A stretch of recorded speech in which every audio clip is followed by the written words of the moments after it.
Well, Congress is taking a spring break this week, a chance for lawmakers to spend some time at home to see what the constituents are saying. Mark Pocan represents Wisconsin's 2nd District and is with us today with impressions of his first 3 months on the job. Welcome back. Yeah, thank you very much. Glad to be here. Anything stick out so far?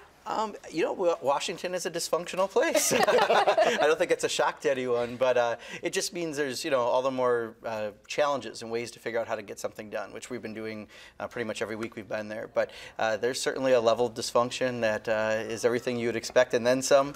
But, there's also a lot of other avenues to try to get things done. So it's more than you expected?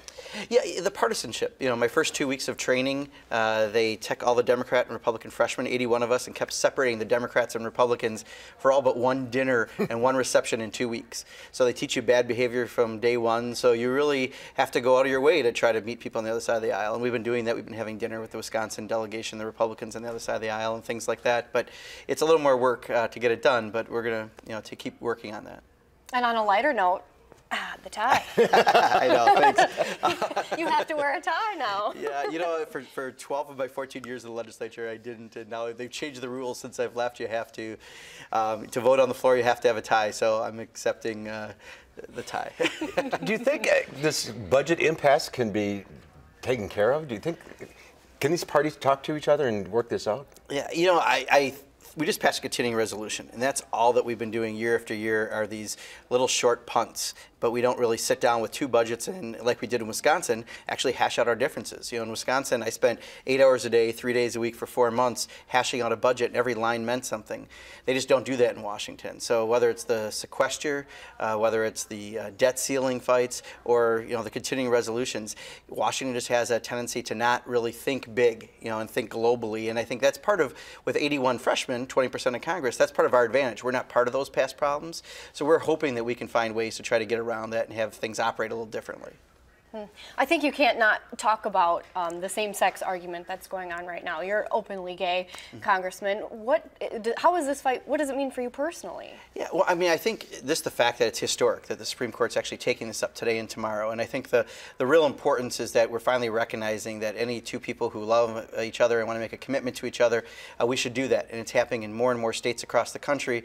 But because of the federal ban on DOMA, we can't extend the federal benefits to these people who have the state recognition. And I think under the Equal Protection Clause of the Constitution, it's important that we recognize these marriages equally. So personally, I was married 6.5 years ago in Canada. I would love to be able to have the same rights and responsibilities that other couples have.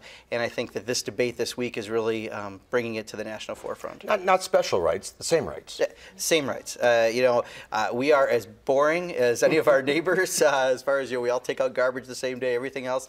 There's really no difference. The only difference is in the state of Wisconsin, where there's over 200 rights and responsibilities through our domestic partnership law. I have about access to 43 of them. There's over 1,000 federal rights and responsibilities that I have access to none.